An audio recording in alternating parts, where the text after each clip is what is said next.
கிபி 3ஆம் நூற்றாண்டில் காஞ்சியை தலைநகராக கொண்டு ஆண்டு வந்த தொண்டைமான்களின் மரபினரே பல்லவர்கள். சுமார் 6 நூற்றாண்டு காலம் தமிழகத்தை ஆண்டு மாமல்லபுரம் என்ற கலைநகரை நிர்மாணித்த இவர்களும் வன்னிய சத்திரியர்களே என்பதை திரு நடன காசிநாதன் அவர்கள் தனது வன்னியர் மாட்சி, வன்னியர் வரலாறு ஆகிய நூல்களில் அறிஞர் உலகம் ஏற்றுக்கொள்ளும் வகையில் மெய்ப்பட நிரூபித்திருக்கிறார்கள். காடவராயர் மற்றும் 11ஆம் நூற்றாண்டிலிருந்து 14ஆம் நூற்றாண்டு வரை வட ஆற்காடு, செங்கல்பட்டு ஆகிய பகுதிகளை ஆட்சி செய்த சம்புவராய மன்னர்களும் வன்னிய சத்திரிய மரபினரே. திருவண்ணாமலை அருள்மிகு அண்ணாமலையார் திருக்கோவிலில் உள்ள பல கல்வெட்டுகளில் சம்புவராயர்களின் 3 கல்வெட்டுகள் முக்கியமானவை. இவை சம்புவராய மன்னர்கள் கோவிலுக்கு அளித்த தானம் மற்றும் அரசியல் பிரம்மாண வாக்குமூலம் ஆகியவை பற்றி சொல்கின்றன.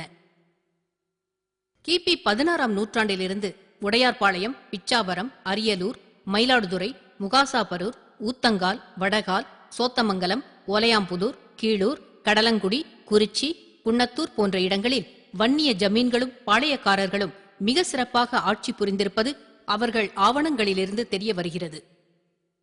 குறிப்பாக செயங்கொண்டம் அருகே உள்ள உடையார்பாளையம் ஜமீனுக்கு 365 கிராமங்கள் கட்டுப்பட்டிருந்தன. பவுன் முத்திரையோடு அப்போது செலாவணிக்காக நாணயங்களையே அச்சிட்டு வெளியிட்டிருந்திருக்கிறார்கள். 25 ஏக்கர் பரப்பளவில் அரண்மனையின் மிச்சங்கள் இப்போதும் இருக்கிறது.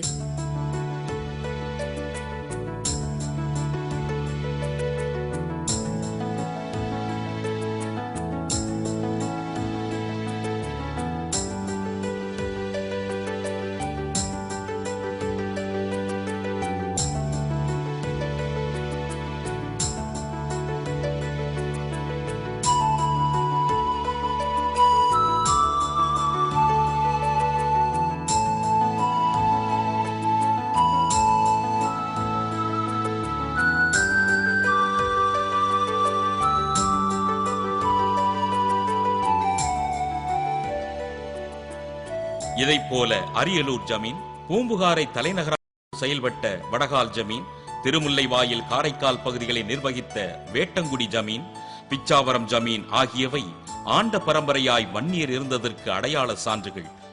மதுரைக்கு தெற்கேயும் சிவகிரி, அழகாபுரி, 7000 பண்ணை மற்றும் 12000 பண்ணை ஆகிய இடங்களிலும் வன்னிய பாளையக்காரர்கள் 18, 19ஆம் நூற்றாண்டுகளில் திறம்பட ஆட்சி செய்திருக்கின்றனர். இதில் சங்கரன் கோயிலில் இருந்து 20 கிலோமீட்டர் தொலைவில் உள்ள தென்மலை ஜமீன் தூத்துக்குடி வரையிலும் 110 கிராமங்களை உள்ளடக்கி நிர்வகித்திருக்கிறது.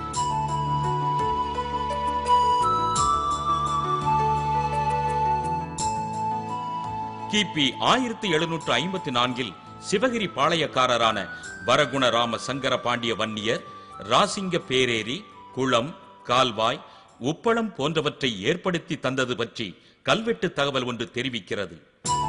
அதே சிவகிரி பாளையத்தில் வந்த சங்கிலி வீரப்ப பாண்டியரின் சகோதரியும் ஆத்தூர் ரணசூர பாண்டிய வன்னியரின் மனைவியுமான கருப்பாயின் ஆட்சியார் வாரிசில்லாத தனது சொத்துக்களை சரிபாதியாய் பிரித்து உறவினர்களுக்கும் கோவில்களுக்கும் எழுதி வைத்திருக்கிறார்கள்.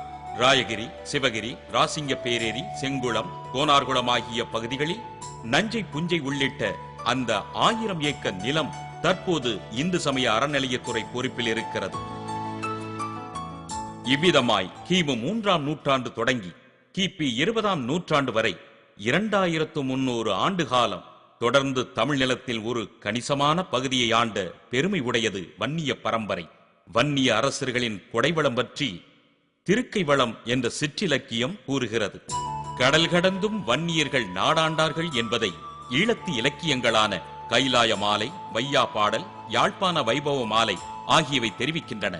குறிப்பாக குறுநில மன்னனாக இருந்து ஆங்கிலேயரை எதிர்த்து வீரப்போர் புரிந்த குலசேகர வைரமுத்து எனும் பண்டாரக வன்னியன் இலங்கை அரசின் தேசிய வீரனாக மதித்து போற்றப்படுகிறார்.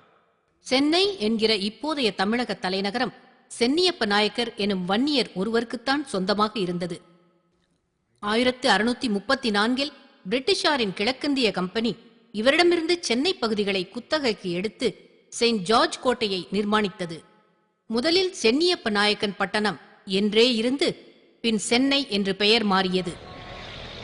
சரித்திர காலத்தில்